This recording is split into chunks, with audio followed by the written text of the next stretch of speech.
Magandang umaga po sa inyong lahat. Ako nga pala si Aning at ngayong araw po ay gagawa tayo ng walang kamatayan at super lambot na marshmallows. Para simulan yan, punta tayo sa ating mga ingredients. You are my candy girl, and you got me wanting you, honey. Oh, sugar, sugar. You are my candy girl, and you got me wanting you. Para simulan ang paggawa ng marshmallows natin, syempre, i-mix natin ang ating confectioner sugar at ang ating starch. Syempre, medyo mas malilaw yung starch. At syempre, mawawala ba ang tatlong pack ng gulaman?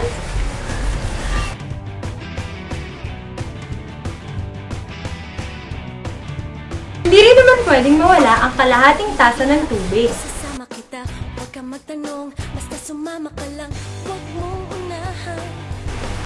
At dahil dyan, sa hiwalay na saucepan ay gagawa naman tayo ng hot syrup na siyang magbibigay ng lasa sa ating marshmallows. Para magawa yan, kailangan natin ng 1 cup ng tubig. Siyempre, half cup to, kaya 2.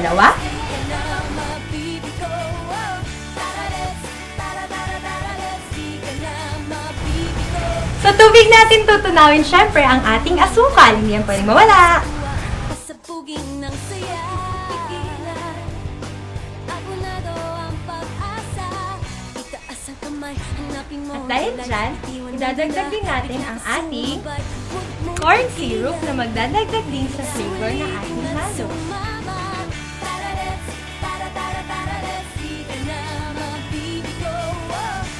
Kailangan nyo na to. Joke. Siyempre, kailangan din natin ng asin.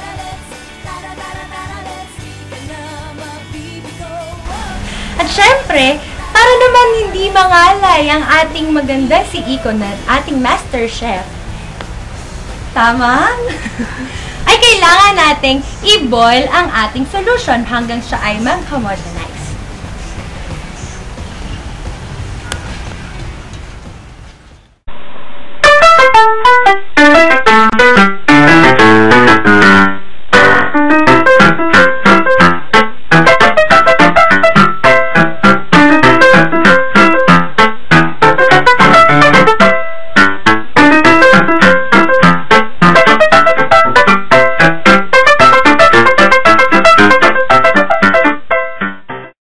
Ayan, nagbo-boil na siya. Ihahalo naman natin siya sa gelatin na ginawa natin kanina.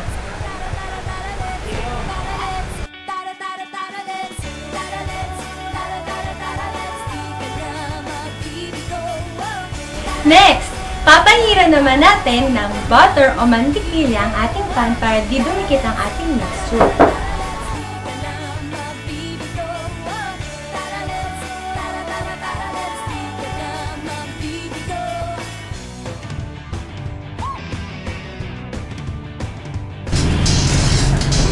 Dear Charo, nabalitaan kong kailangan dilis ang mixture ng marshmallows.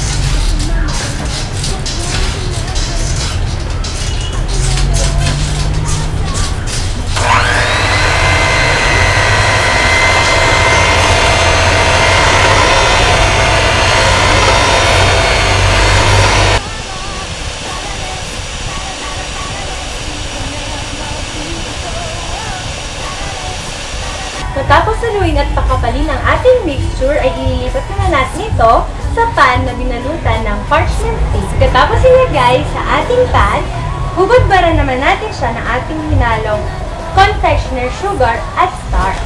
At dahil dyan, cover naman natin siya ng parchment paper ulit sa ibabaw. Tada!